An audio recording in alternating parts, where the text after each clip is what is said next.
Praise the lord.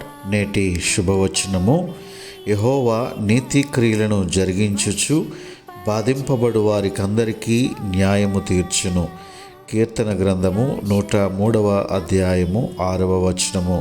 ప్రియ స్నేహితులారా, శరీరానికి తగిలే ఎంతటి గాయాన్నైనా భరించగలము, కానీ హృదయానికి తగిలే గాయాన్ని భరించడము చాలా కష్టంగా ఉంటుంది.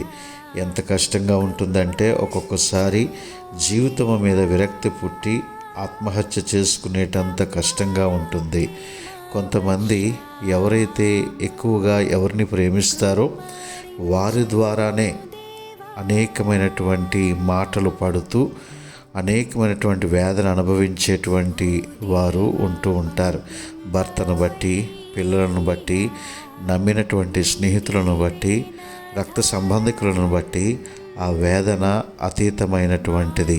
అయితే ప్రియమైనటువంటి దేవుని బిడ్డలారా, ఎవరు నిన్ను బాధ పెట్టినా, ఎవరు నిన్ను వేదనకు గురి చేసినప్పటికీ కూడా ఇదిగో నీవు ప్రభు వైపు తిరిగి ఆయన న్యాయము చేయగలిగినటువంటి దేవుడని నీవు నమ్మినట్లయితే ఆయన న్యాయాధిపతి కాబట్టి నీ జీవితంలో ఆయన న్యాయము జరిగిస్తాడు. ఆయన న్యాయము చేసేటువంటి దేవుడు.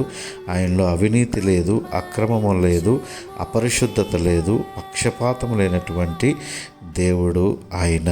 అయితే ఒక్కొక్కసారి నీ క్రియలను బట్టి, నీవు దేవుని వాక్యమునకు విరోధముగా జీవించటము బట్టి కూడా కొన్ని బాధలు నీవు తెచ్చుకుంటూ ఉన్నావు.